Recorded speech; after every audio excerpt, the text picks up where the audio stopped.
welcome to Watch Symposium. I'm Austin, and this is a custom video for Winton. And this is going to be a fun video to make. This is going to be a good video. I haven't even made it yet, and I know it, because we're talking about something I love to talk about. I love to think about pre-ceramic GMTs, specifically the GMT 16700. All right, so what's the difference between a GMT and a GMT Master 2? Okay, because in this video, when I say GMT, I mean GMT. And if I say GMT Master 2, I'm talking about that. All right, well, the difference is, aside from a little bit of a point on aesthetics, the functionality. All right, the GMT has the 24-hour hand and the local hour hand connected. You need to use the rotating bezel to get that second time zone. The GMT Master 2 was an upgrade, and they actually ran side by side for a while. And if you really wanted to splash out, get the good one, it was the GMT Master 2.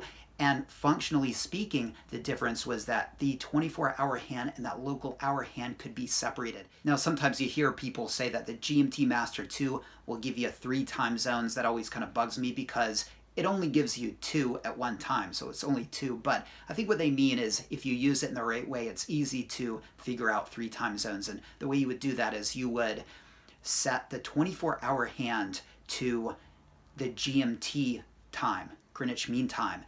And that would be Greenwich Mean Time when the bezel is at the reset point, and that would be where the triangle was at the 12.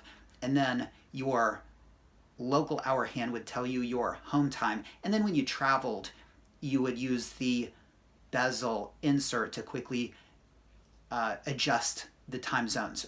And they say it's 3 because you can always pop it back to the reset and know what time it is GMT time, all right? But anyway, I'm splitting hairs here. All GMTs are great. We love them all. But let's get to Winton's question. I'm a big fan of your channel and have learned a lot from your videos. Today, the watch in question is the Rolex GMT Master 16700. I have seen bezel inserts with fat font serifs and others with non-fat font serifs. Which is the period correct bezel for a 1994 S serial GMT Master 16700? And I'm assuming he has an S serial. They came out 1993, 1994. His is a 1994.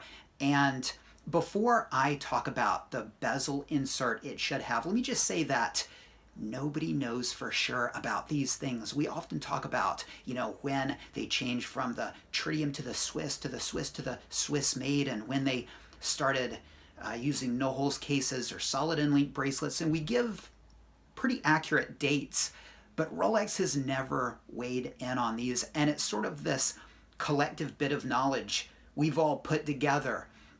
But exceptions happen, exceptions are out there. So while I'm going to answer this question, let me just say that I'm going to do it the best of my ability, and is subject to being wrong, I guess, is what I'm trying to say. But there are exceptions, and one exception that's kind of interesting, since we're on the topic of the 16700 GMT, is that the tritium dials, some of those tritium dials actually had Luminova paint, which is kind of weird. I mean, you would find that, and you would see that it glows, and that it's not tritium on the tritium dial. It should be, right? But it would be legit, a lot of people would be scared by that, and they'd say, wow, somebody relumed this tritium dial, but it could be a very collectible tritium marked Luminova dial. So exceptions are out there, weird things are out there. They, for a long time, treated these just like watches, just usable watches. And so they played fast and loose with parts and used up parts, and just like a typical business, they didn't want anything to go to waste. And so transitions aren't really strict. They are phased in when parts are used up. And I don't think back in the day, 20 years ago or 25 years ago, they thought that we would look at these as museum pieces. They'd be big, expensive coffee table books dedicated to these things, and that we would discuss the nuances of, fat font serifs and thin font serifs and all of this. So, you know, back in the day, you could get your sub with a Jubilee bracelet, and people left their ADs with 16700s with Coke bezel inserts. Now, the Coke bezel insert is a GMT Master 2 thing only, and no GMT was born like that. But back in the day, if you wanted your GMT to have the Coke bezel, it wasn't a big deal. They just take it in the back to their watchmaker with his shelf of Rolex parts. They'd pop it in, probably wouldn't even charge you for it, and you'd leave the AD with your brand new Coke 16700. And you know, a couple of years later, 2021, we'd look at that and we'd say, something's up with that piece. All right, it wasn't born like that. And it's true, it wasn't born like that, but it left the AD like that. It's kind of interesting. Now the idea of something like that happening is crazy. So anyway, now that that's out of the way and I've covered my arse, let me answer the question. 16700s should have no serifed fonts on the bezel insert. All right, the serifed fonts are a 16710 thing and a 16710 thing only, and not all 16710s, only the ones from 89 until early 2002. They changed them in 2002, the latter part of 2002. We're talking about the 16710 GMT Master 2 now, and they started using the sans serif bezel inserts from the late Ys up until they ended the 16710 in 2007. And we'll talk about why they changed it. I think that's a real interesting question here. But back to the 16700 Wenten, it should, in my opinion, have a sans serif font bezel insert. And let's look at some proof. Now, I found these advertisements. Unfortunately, you can't really zoom in. I pull these off the internet and you can't get too close, but it seems to me these have sans serif inserts and their advertisements.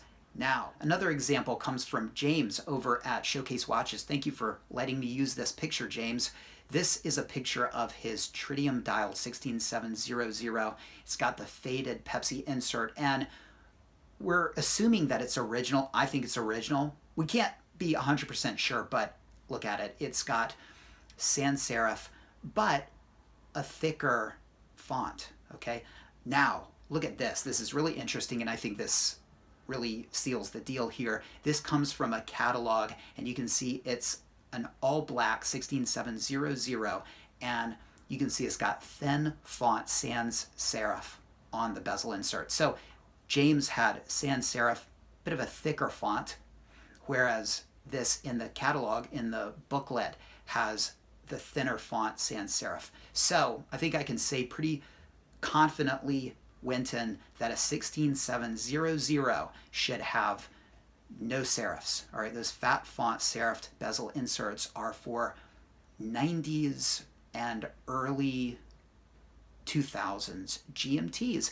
And let's talk about this, because the real interesting point here, I think, is the logic behind it. And we can only speculate, but speculate I will. So let's have some fun. All right, so as far as the quintessential GMT font, they're sans serifs, okay? They started out sans serifs, and even the Fat Lady, all right, the first GMT Master 2, the first Coke that came out in 1983 and ran until 1988, okay, 83 to 88, had no serifs, okay?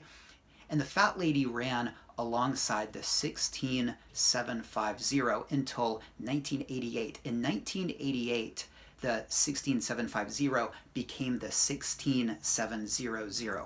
And the 16700 is the last of the GMTs, all right, until they just phased it out and went 100% GMT Master 2. And so a year later, the Fat Lady 16760 became the 16710, all right, the last of the pre-ceramic GMT Master 2s. And that ran from 89 until 2007. All right, now, what happened? So in 88, when the 16700 came out, it had the sans serif font, all right? Now, a year later, when the 16710 came out, all right, the Fat Lady became the last of the GMT Master 2, I think they wanted to differentiate those models. And so the 16710 from 1988 had the fat font with the serifs, but the serifs, that's what's really important. That's what really differentiated those two. And probably if you took your GMT Master 2 to have a bezel insert changed in the 90s, it would come with the fat font serifed insert. And if you took your 16700 GMT to have a new insert put in, it would come sans serif. I'm just guessing, but probably what happened is sometimes watchmakers would use fat font serifed inserts that should have gone on GMT Master 2s on the GMTs, and so that's why you see them around. But then what happened? All right, well, they ended up phasing out the GMT, the 16700, in 99, all right? And when they did that, I think they thought, well, we don't really need to have two different bezel insert fonts, and the quintessential font is the sans serif, so we're going to start using that. But it took them a while to use up those 16710 GMT Master 2 fat font serifed bezel inserts. It took them a couple years.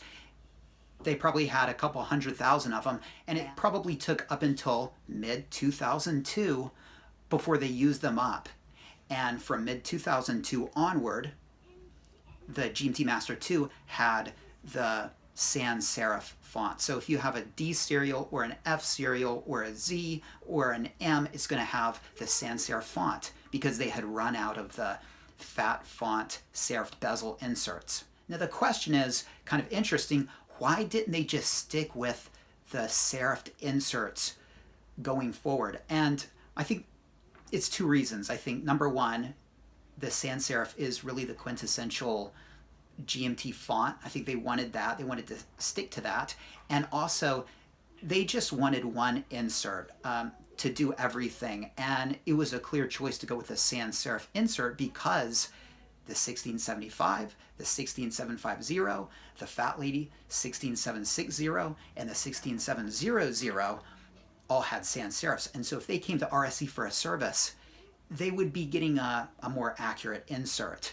And so what does that mean, though, for the 16710s in the 90s? The S serials, the W serials, the T's, the K's, the A's, the U's, all right. It means that if you get a service insert now, it's going to come sans serif, okay? And so that's why the serifs are kind of cool because it's just about a decade that they did that. And so if I were buying a 16710, I would make sure, depending on, making sure it was, from 89 to 2002, early 2002, that it had that fat font serifed insert, okay? Now, after 2002, it should have the sans serif insert. And so how long-winded was this? I'm sorry, Winton, but to answer your question, it should have a sans serif insert, okay? Your 16700 S serial, all right?